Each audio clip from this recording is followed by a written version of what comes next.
Hello, I'm Bill Fitzgerald, CEO of Ziegler Capital Management. More than that, I'm an investment manager and a father.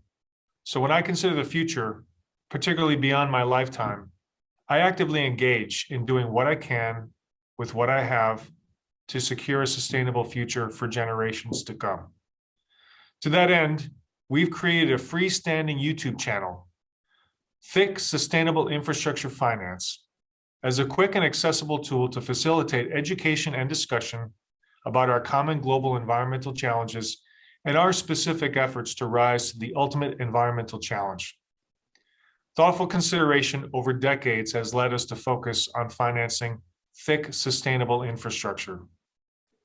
The following excerpt is one that we hope will help to broaden the conversation or clarify a particular dimension of our work. We hope that you will find it to be worth not only your time, but your further consideration as we all navigate these challenging environmental times together. We hope you decide to engage in the discussion by subscribing to the channel and offering your thoughts on specific episodes. We always learn from our colleagues. Thanks for tuning in, and here's our latest special episode.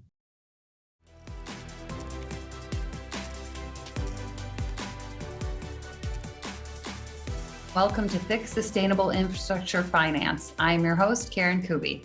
In today's Expert View, we delve into distributed power generation with industry expert Richard Dovere, CIO of EDPR NA Distributed Generation. Rich leads capital investments and overall market strategy for the platform's $500 million portfolio of operating and development assets. In this capacity, he collaborates with numerous industry stakeholders on developing coordinated and innovative solutions for modern electric grid challenges using distributed energy resources. Prior to EDPR NA Distributed Generation, Rich co-founded and co-led C2 Energy Capital, which operated more than $300 million of power generation facilities throughout the United States, serving a diverse set of clients, including national retailers, utilities, school districts, governmental authorities, colleges, and hospitals. He co-led C2's solar and energy storage platform from dining room table to startup to its successful sale to EDP Renewables North America. We also have with us John Nelson, who you will recognize from many other episodes of Thick Sustainable Infrastructure Finance. John is an expert, leader, and pioneer in thick sustainable infrastructure engineering and science, and we are lucky enough to have him as our Thick Sustainable Infrastructure Sherpa. Hello, Rich and John. Thank you for sharing your thoughts with us today. Thanks for having me. Hi, Karen. So to get to the discussion started, Rich, could you define for us distributed generation and distributed generation finance and give us your take on the current state of the industry? Sure. So distributed gen, I think from a technical definition, is really just means power at the point of consumption. But that definition and that category has been widened. Our threshold for distributed generation really means anything that is from a power generation standpoint, sub 20 megawatts AC, which is our mandate at EDPR, and but excluding residential solar or distributed generation. So that's the overall definition in terms of how we see the world. But now in a changing energy environment, and when you add in different types of technologies, particularly energy storage, it's not only distributed generation, it's distributed demand response, distributed resiliency, so on and so forth. And so distributed generation, in our world is really focused, as I said, between 20 megawatts AC and larger than residential. And so, our typical client is a big box store, a school district, a piece of industrial real estate, or an area where we are really pushing for major growth, which is also in community solar, where we are doing smaller scale ground mount installations, but are able to provide access to the benefits of renewable energy to off-site customers. So Rich, talk a little bit about how this stuff is financed, because the way you figured out how to do this, in my opinion, was both tenacious and creative. Sure. So distributed generation for a long time, I feel was sort of the dumpster of project finance generally, but it was sort of the thing that nobody really wanted to deal with, and now has become definitely a segment of a lot more interest. The distributed generation, in my mind, means something else. It really just means a client solution. It is very rarely cookie cutter. There are elements of these projects that are similar. Obviously, they're all solar, but as transactions, they tend to be very different. So the revenue dynamic tends to be different, the permitting dynamic, the incentive dynamic. So from a financing standpoint, what you really need to do is adjust your mindset away from the notion that you're financing $100 million project in the same way you might be financing $1 million project. And it's not about necessarily looking at waiving diligence requirements or going at it in a less precise way, but more looking at a portfolio and distributed generation as a business rather than just a grouping of individual projects, effectively that the whole is greater than the sum of its parts. And so where we really made, I think, a big difference in this is really being able to bring more institutional capital towards DG, and that what that really translates into is being able to provide a more competitive costing solution for the end customer. Because if our cost of financing is less, there's a greater discount that we can provide to our customer, and that is the name of the game in terms of making it more compelling at a broader scale. Instead of being able to only compete in markets where there might be high levels of subsidies that might have a limited availability, because we were able to bring more institutional financing to distributed generation, we were able to cast out a bigger tent, or cast out a wider net, and that's what allowed us to scale in a way that I think was differentiated at the time. Now, distributed generation financing has, I think, become pretty standard when we go out to market for particularly raising tax credit financing. There's definitely a much broader group of investors that are institutional names that are active in all segments of the market, whether it's residential, utility scale, and now distributed, whereas historically they may have only been involved more on the utility scale or more on residential. So that's really what made it exciting, was being able to work with investors on the value proposition in a way that was thinking more dynamically about DG as a business rather than DG as just a bunch of individual projects. So it struck me, Rich, a couple things working with you over the years struck me. One was the notion of tax incremental financing, which means you needed a source of capital, but you also needed someone who had a tax liability that wanted that benefit that you got from an incentive, correct? That's correct. Yeah. And then the other thing that just was remarkable to me about the deals you structured were the certainty of them, where you had a counterparty that made a long-term commitment to buy the electricity that your solar systems produced at a predictable rate, and you had another party that provided you with capital at a predictable rate. So you were able to marry the two, put a little incentive on the top of it that made the deal maybe a little financially more attractive. But it's looked to me to be a fixed income proxy. Is that a fair assessment, Rich? It is. I mean, I think that in the last 14 years in which I've been working in the industry, I sometimes talk to people who say they've been in solar for 30 years. And, while it's great to talk to people who've done that, I don't know how much was really happening 30 years ago. It's really a consequence of the response to the economic crisis, and in the U.S., the efforts around the 1603 cash grant program, which really pushed solar and renewables to the forefront as an economic stimulus. And again, these tax credits have been around since 2005 as part of the Bush administration, but it really took off as a part of the 1603 cash grant program. And as it became more accepted, the value proposition for customers started to become more and more obvious. But I also think that the benefit is so much more.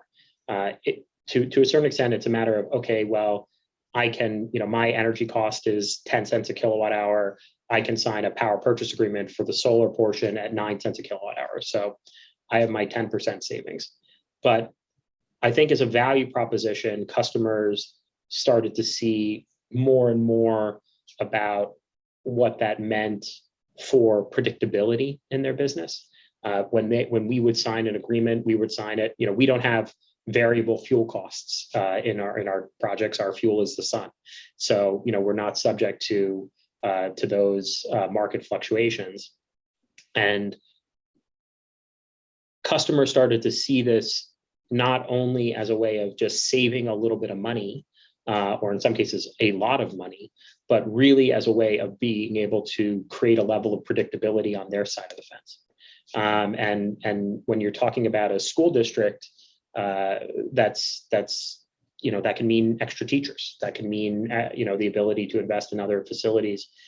And when you're talking about this from the financing side, I think that the financing attitude around distributed generation, particularly commercial scale and DG scale that we work on, is something really understanding more about the client psyche, where as this segment has developed, there is an increasing attitude towards the fact that once a customer has gone distributed, the likelihood that customer is going to turn around and say, you know what, my experience having solar on my facility was so terrible, what I really want to do is go back to my utility. That's unlikely. So actually what you're doing is you're really capturing the relationship with a customer in a way that I think can be leveraged. You obviously have a huge amount of data, but you're talking about, in our case, entering in with marquee customers, and like Walmart's and like large grocery store chains and hospital systems and the like, and you're saying, I am in a relationship with you now for 20 plus years. How many other businesses that you have that type of commercial dynamic can you say that about? And so now it becomes, I think distributed generation has sort of this DG, almost I think it's 3.0, where the next element of this will be, okay, well, look, we did solar, but now let's talk about energy storage. Now let's talk about EV charging. Let's talk about efficiency. And when you have as much knowledge about a client's location as we do, by virtue of the fact that we installed multi-million-dollar investment on their facility, it can be exciting. So I think that the whole proposition relative to financing has really proved out to be a multilateral winner for customers, for projects, developers and sponsors such as ourselves, in ways that for many people were unexpected when they walked into the transactions. Yeah, and one of the things we emphasize in fixed sustainable infrastructure is this notion of a green-green balance, where there's a financial justification and there's an environmental justification. And you haven't directly talked about it, but these are net zero carbon emitting systems that contribute. Their original intention of the incentive underneath it by the government was to get more electricity in the United States produced without carbon, right? That's where it started, right? Yeah, and I think that also, my background in energy came from the policy angle, so I like to look at incentives through that lens. I think what's interesting about how the U.S. has done it, the U.S. likes to do things in the context of tax credits. That is a very American thing to do. But I think in the design of that tax credit, in wind you have a production tax credit, and that can be that can be used in terms of the structure here. But in terms of solar, you have a 30%, or now it's 26%. And potentially, or now it is actually 24%, but there was some discussions around changing that as part of the Build Back Better bill. but whatever it is, it's an upfront incentive. And in response to the economic crisis, the European government said, okay, we're going to provide these 20-year feed-in tariff arrangements. So you're really taking a risk around system production and operation and credit from a lot of the European governments, which unfortunately in many cases has proven to be less than reliable as a revenue stream and an incentive. But in the US, this is an incentive that accrues up front, right? If you make an investment, then the tax credit accrues for when you make your the tax credit is there within the context of the financial model when you make your next quarterly tax payment. So, it's maximum within 90 days. So what the US, in terms of its policy design, which I think is very interesting, is saying, look, we don't want you to have uncertainty in this. And I think in that way, while it is a little bit more complex to structure, they've done something that I think has again proven one of the reasons why the U.S. market is one of the most attractive markets, or the most attractive investment market in the world.